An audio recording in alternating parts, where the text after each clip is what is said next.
వాళ్ళు వదిలిపెట్టి వచ్చాక అక్కడ సెక్యూరిటీ ఇష్యూస్ ఎలా ఉంటాయి? ప్రాపర్ వాచ్‌మ్యాన్ ఉంటారా? లేదా పిల్లలు ఎప్పుడు వస్తున్నారు, వెళ్తున్నారు అనే ఇన్ఫర్మేషన్ వాళ్ళకి ఎలా తెలుస్తది? సో మనం ఏదైతే హాస్టల్స్ ప్రొవైడ్ చేస్తున్నామో క్వాలిటీ పరంగా చూస్తే 3 star or 4 star hostel standards లో ప్రొవైడ్ చేస్తున్నాం with all the amenities.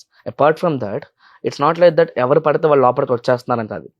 So ఒక యాక్సెస్ కార్డు ఉంటుంది స్టూడెంట్ కి, అది ఉంటేనే లోపలికి రాగలుగుతారు. హాస్టల్‌కి. ప్రతి ఫ్లోర్ లో ఒక సీసీ కెమెరా యాక్సెస్ ఉంటుంది. మీ పాప లోపలికి ఎప్పుడు వెళ్తుంది, బయటికి ఎప్పుడు వస్తున్నారు, ఈచ్ అండ్ ఎవ్రీథింగ్ ఒక రిపోర్ట్ అయితే మనకు ఉంటుంది. హ్మ్. అపార్ట్ ఫ్రమ్ దట్ పాప క్లాసెస్కి వెళ్ళిందా లేదా, Hmm. కాలేజ్కి వెళ్తుందా లేదా, ఒకవేళ ఆబ్సెంట్ అయిందా ఫస్ట్ ఇన్ఫర్మేషన్ మాకు వస్తుంది, తర్వాత మీకు ఇస్తాము. హ్మ్. మాతో పాటు మీకు కూడా వస్తుంది.